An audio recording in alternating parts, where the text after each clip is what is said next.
the legendary tale of the 47 Ronin, honor, revenge, and sacrifice. In 1703, a group of samurai defied the law, avenged their master's death, and then faced an impossible choice: live as outlaws or die with honor. The story of the 47 Ronin is one of loyalty, revenge, and sacrifice. But what really happened, and why does it still captivate us today? Let's uncover the truth behind this legendary tale. We will venture into the cold, relentless winter of loyalty and sacrifice. We will follow the journey of 47 samurai, stripped of their honor, but driven by an unbreakable bond to their fallen master. Their courageous act of vengeance is etched into Japan's cultural identity, becoming a beacon for samurai ideals and a poignant reflection on humanity's eternal struggle with honor and justice. Let us now travel to feudal Japan, where the snow is stained with blood and honor demands the ultimate price. In the Edo period, samurai were far more than warriors. They were custodians of a strict moral code, Bushido, which prioritized loyalty, discipline, and honor above all else. For a samurai, life without honor was unimaginable. Servitude to one's daimyo, their lord, was a sacred duty.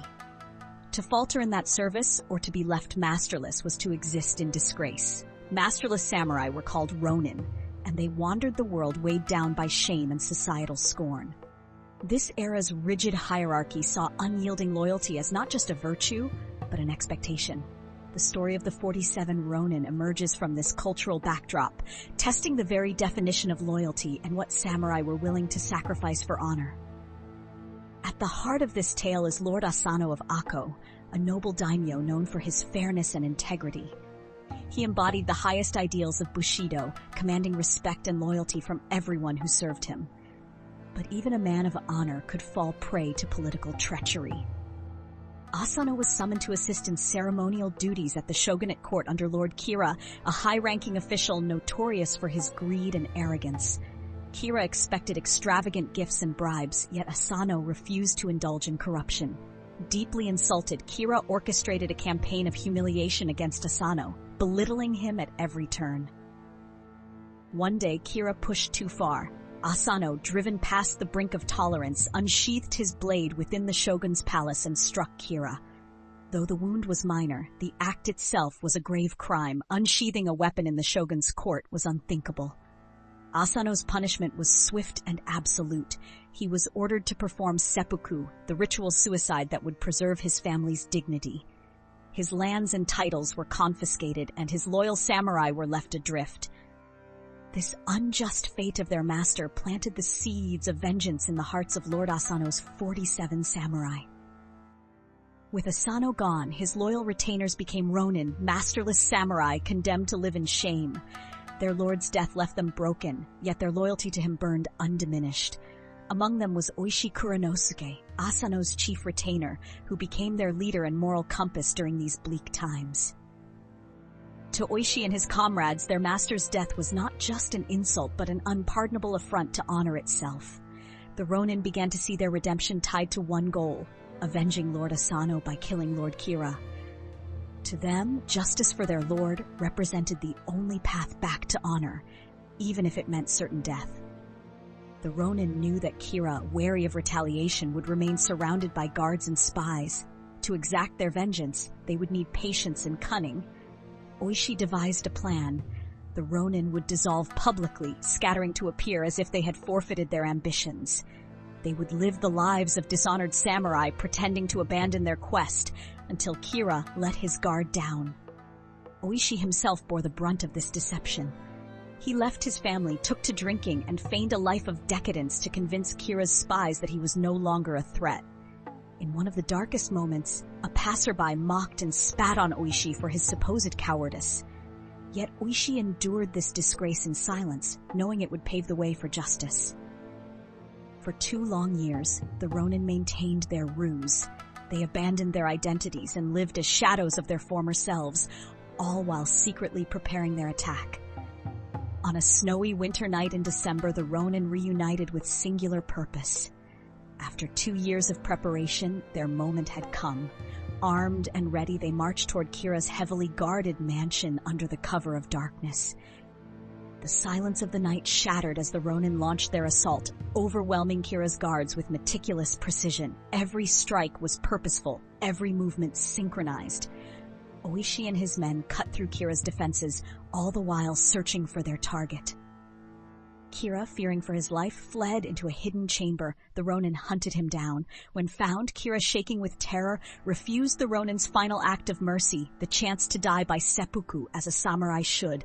Oishi ended Kira's life in an act of poetic justice, his blood staining the snow-covered earth. Their mission complete, the Ronin made their way to Lord Asano's grave, bringing with them the severed head of Lord Kira as proof of their deed.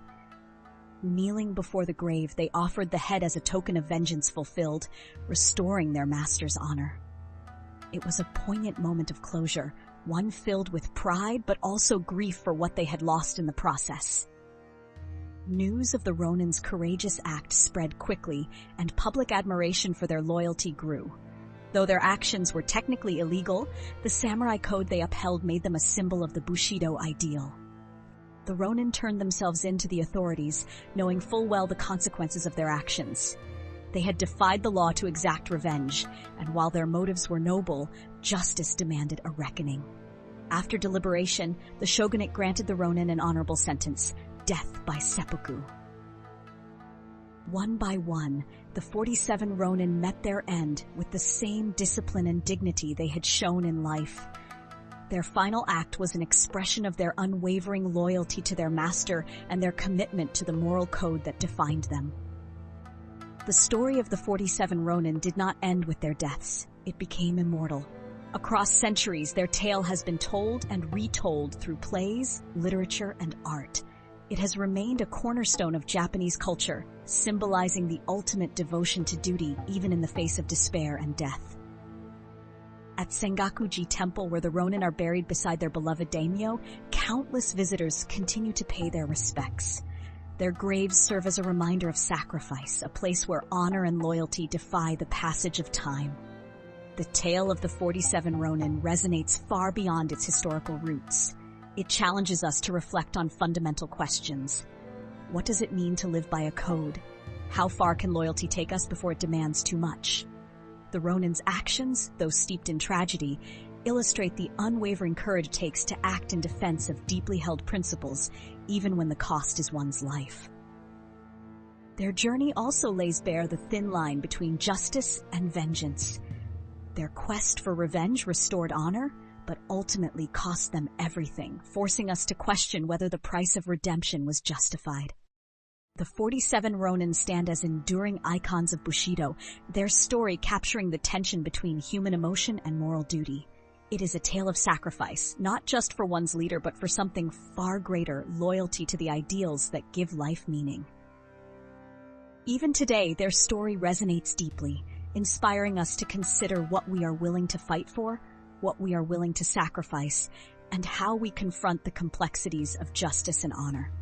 Through this timeless narrative, the legacy of the Ronin continues to breathe, ensuring their courage, dedication, and tragic triumph are never forgotten.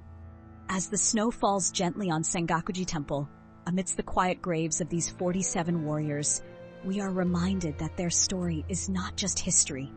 It is a mirror, reflecting the eternal struggles of what it means to be human.